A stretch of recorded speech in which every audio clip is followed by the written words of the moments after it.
Saudara, pekan ini publik diramaikan dengan informasi ribuan calon pegawai negeri sipil CPNS mengundurkan diri. Badan Kepegawaian Negara menyebut selain alasan pribadi, mundurnya ribuan CPNS merupakan hasil dari optimalisasi kebijakan pemerintah. Data Badan Kepegawaian Negara menyebut sebanyak 1.967 atau hampir 2.000 CPNS tahun 2024 mengundurkan diri. Sementara ada beberapa alasan mengapa ribuan CPNS ini mundur, di mana sebanyak 1.285 orang ini beralasan karena penempatannya jauh dari domisili, kemudian 320 orang terkendala izin keluarga, dan 156 orang karena kondisi kesehatan orang tuanya yang menjadi alasan. Nah, saudara, berkaca dari masalah yang ada tadi, mundurnya ribuan CPNS tidak hanya sekedar kekosongan jumlah formasi, namun juga perlu dimaknai hilangnya potensi talenta di Indonesia. Selengkapnya kita bahas usai tayangan yang satu ini. Ribuan calon pegawai negeri sipil atau CPNS yang telah lolos proses seleksi pada tahun 2024 lalu mundur. Hal ini terungkap saat rapat dengar pendapat DPR dengan Badan Kepegawaian Negara. Data BKN mengungkap sebanyak 1.967 CPNS mengundurkan diri dari 16.167 yang diterima. Wakil Komisi 2 DPR, Bahtera Banong, mempertanyakan mengapa ribuan CPNS mengundurkan diri di tengah banyaknya orang yang ingin menjadi CPNS. CPNS yang mengundurkan diri ini kan rame beritanya, Pak, mohon dijelaskan di publik agar publik juga tidak bertanya-tanya apa yang menyebabkan mereka melakukan pengunduran diri. Karena saya yakin sebagian besar mereka tidak tahu bahwa ternyata tadi itu yang kampus yang jauh ini sebenarnya juga mereka sebenarnya di kampus yang mereka impi-impikan nggak lulus, kemudian di drop ke sana, publik nggak tahu. Jadi kesannya ada apa ini? Kok rame-rame mengundurkan diri padahal sudah lulus? Di suatu sisi banyak yang ingin menjadi CPNS. Nah, ini jadi problem. Nah, maksud saya itu dijelaskan ke publik sehingga kadang-kadang begini, Pak, tolong dibantu Pak Presiden lah mengkomunikasikan ke publik sehingga publik ini tidak selalu curiga ke pemerintah. Nah, ini penting untuk dijelaskan sehingga publik juga mengerti duduk persoalannya apa yang sebenarnya sedang terjadi. Nah, barangkali dan jika diperlukan, Kepala BKN Zudan Arif Fakrullah menjelaskan, selain dari beberapa alasan, mundurnya ribuan CPNS ini merupakan hasil optimalisasi kebijakan pemerintah. Kenapa, Pak, ini sistem seleksinya jelek begini, banyak yang mengundurkan diri? Jadi Bapak dan Ibu izin kami melaporkan, yang banyak mengundurkan diri sesungguhnya adalah hasil optimalisasi. Optimalisasi adalah kebijakan yang dibuat oleh pemerintah untuk menghindarkan agar tidak terjadi formasi yang kosong. Nah, optimalisasi ini mudahnya adalah aslinya yang bersangkutan tidak lolos, tidak lulus pada formasi yang dilamar. Secara nasional, optimalisasinya kita bisa mendapatkan hasil 16.167 orang. Ini kalau tidak ada optimalisasi berarti ada 16.000 formasi lebih yang akan kosong. Ini tentu akan memboroskan biaya.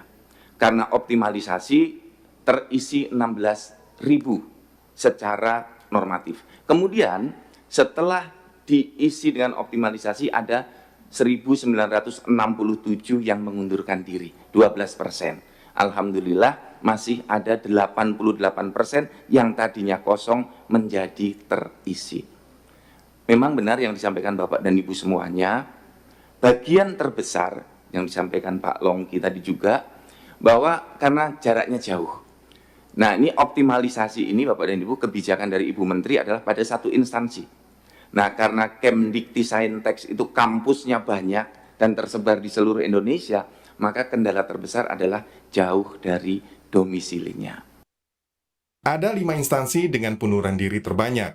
Kementerian Pendidikan, Kebudayaan, Riset, dan Teknologi 640 orang, Kementerian Kesehatan 575 orang, Kementerian Komunikasi dan Digital 154 orang, Badan Pengawas Pemilu 131 orang, serta Kementerian PU dan Perumahan Rakyat 121 orang.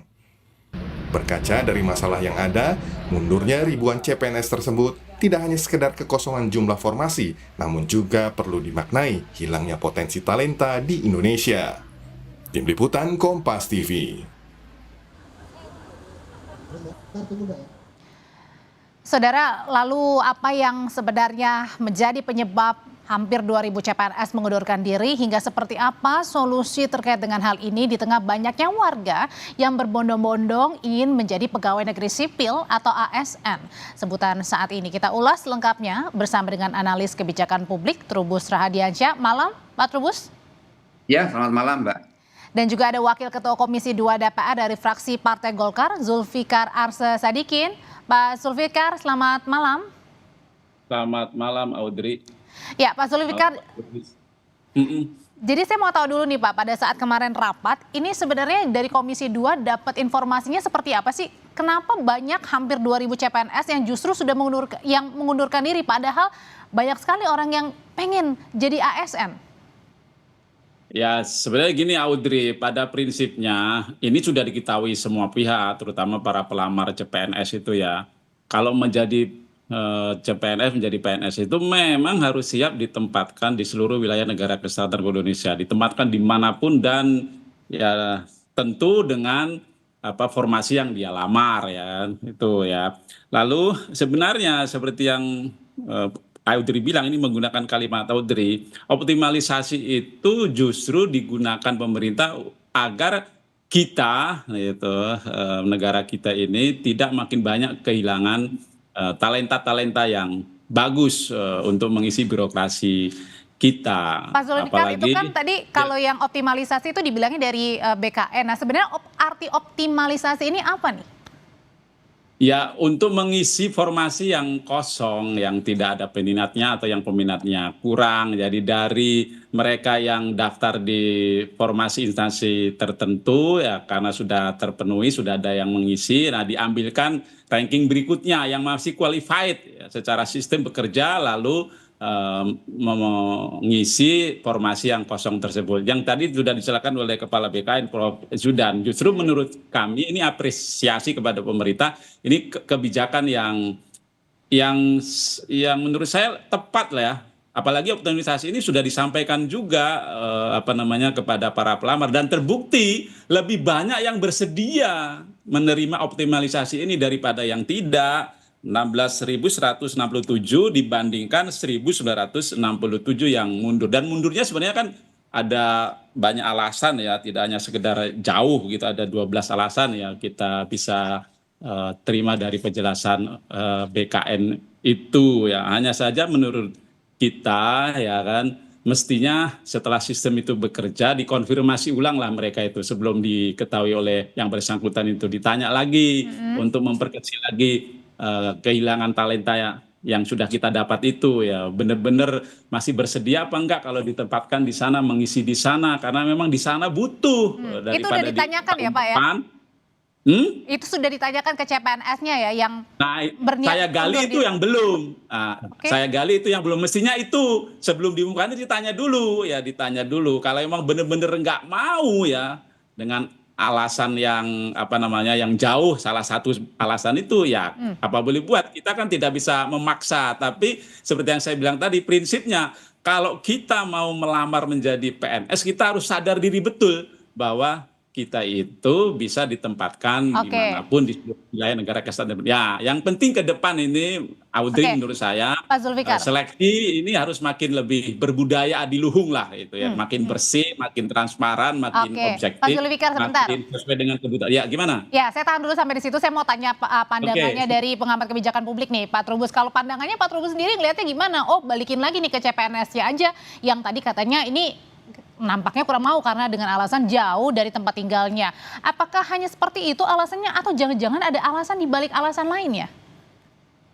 Kalau saya sih menduga gini Mbak, itu selain yang disampaikan Pak Zul itu bagus juga ya ditanyakan, tapi ada mungkin yang perlu diberikan insentif Mas, itu Mbak. Jadi harusnya mereka yang ditempatkan jauh itu diberikan insentif.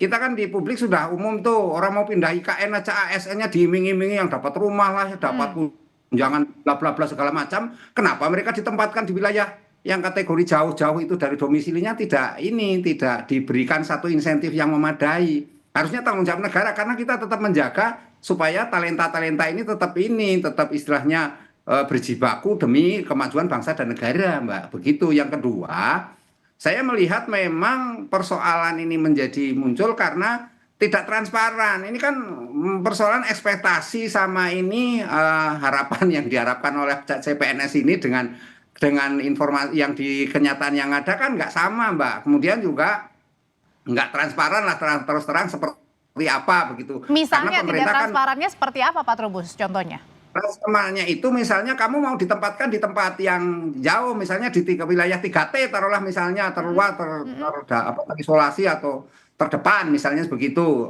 Kalau misalnya dari pendidikan kan banyak kan itu dari Menristek kan, Ristek Dikti lah ya, Dikti misalnya.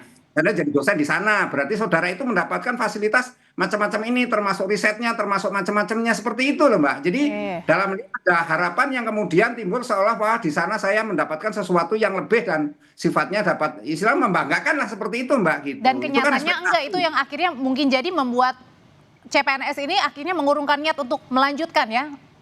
Iya, karena kan dia memandangnya terus sama aja kalau nggak ada beda, orang bedanya ya apa jauh-jauh sampai ke sana. Karena persoalan saya lihat itu daftar pertama penolakan itu jauh dari domisili, Mbak. Itu kan persoalan di situ lah. Kalau jauh domisili berarti itu harus dipikirkan lagi bagaimana kemudian mereka supaya istilahnya anak muda itu eye-catching itu menarik, mau gitu ya. Menarik supaya mereka Nah itu gimana tanggapannya Pak Sulfikar?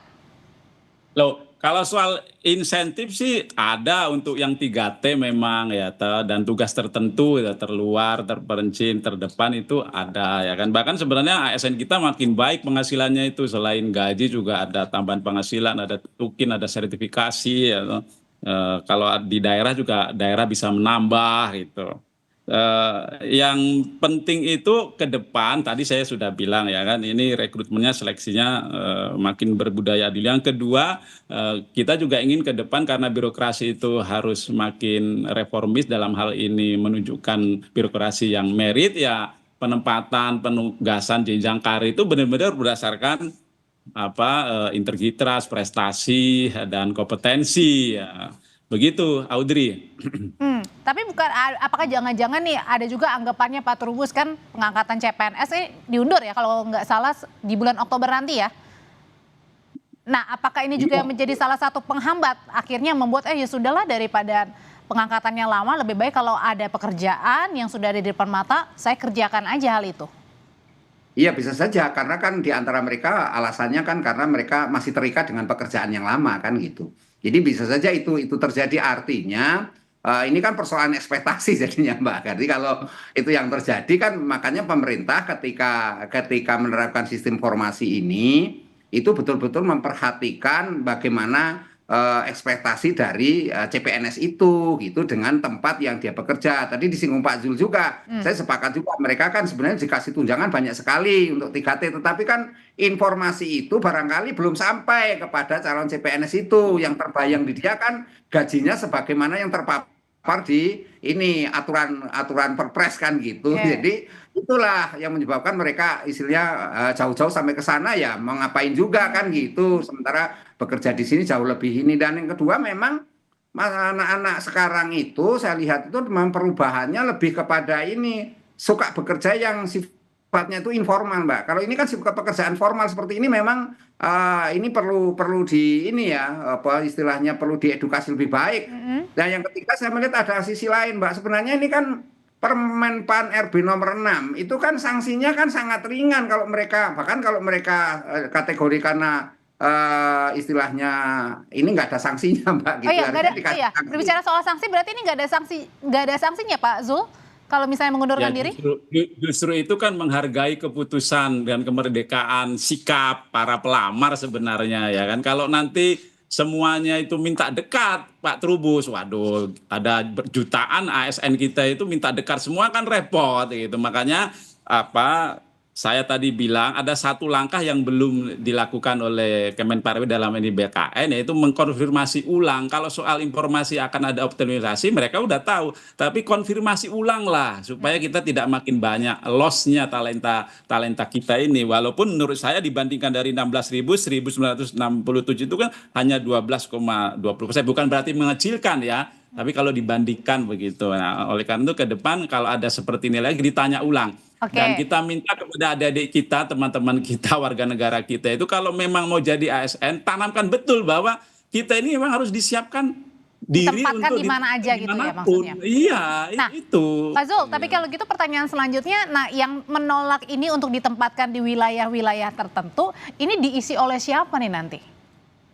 Ya, berarti harus nunggu rekrutmen berikutnya kan. Justru sebenarnya kan optimalisasi itu dalam rangka itu. Selain kita jangan sampai terlalu banyak kehilangan talenta, ya toh kita juga memaksimalkan supaya yang sudah ada itu bisa mengisi yang memang membutuhkan sebenarnya kan. Loh, kalau kita dibutuhkan sama negara dan siap mengabdi kepada negara, ya mestinya mau dong. Dan ternyata lebih banyak yang mau loh, Audrey.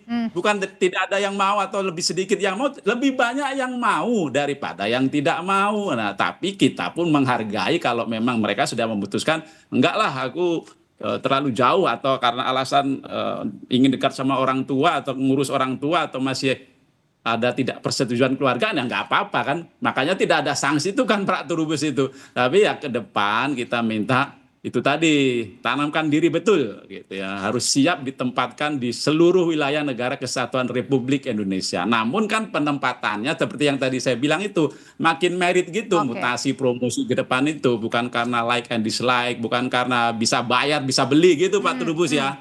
Ya gitu Audrey. Oke, berarti ini nanti ditanyakan lagi juga ya, berarti Pak Trubus ya mungkin bisa menjadi solusi juga ya kepada CPNS tadi ya mengenai detail-detail kalau ditempatkan di mana, kemudian ada tunjangan atau kelebihan-kelebihan seperti apa yang membuat syukur-syukur CPNS ini bisa berpikir ulang. Betul begitu Pak Trubus? Iya, kalau menurut saya itu memang sesuatu hal yang perlu dilakukan oleh pemerintah. Di samping juga ini saya tetap pada pikiran bagaimana kalau mereka diberikan sanksi. Jadi di Permen Kopri nomor 6 itu sanksinya cuman dia nggak boleh daftar lagi kalau selama dua kali anggaran, maksudnya 2 tahun, berarti kan seperti itu. Jadi sanksinya dikasih denda gitu, karena itu bagian dari ini citra pemerintah kan gitu, sehingga mereka tanggung jawab, Mbak. Kalau enggak nanti orang jadi uji coba dong, coba-coba akhirnya yang lain berbondong-bondong pengen daftar karena kalah pinter, kalah cerdas misalnya, akhirnya nggak dapat kesempatan dong gitu. Jadi menurut saya ini supaya kita berkeadilan, kasih dia sanksi kan, dan diberi informasi juga misalnya setelah 5 tahun Anda kerja di sana itu bisa balik ke domisili, dekat domisilimu bisa pindah misalnya mutasi. Nah, dengan istilahnya di bawah kementerian yang sama kan seperti itu. Informasi itu kan penting dalam rangka supaya mereka ada istilahnya cinta tanah air. Ini konteksnya dilarikan ke kebangsaan, Mbak. Cinta tanah airnya itu yang penting gitu. Pak Trubus terima kasih, Pak Zul terima kasih, selamat malam semuanya. Terima kasih Audrey. Selamat malam Pak Trubus.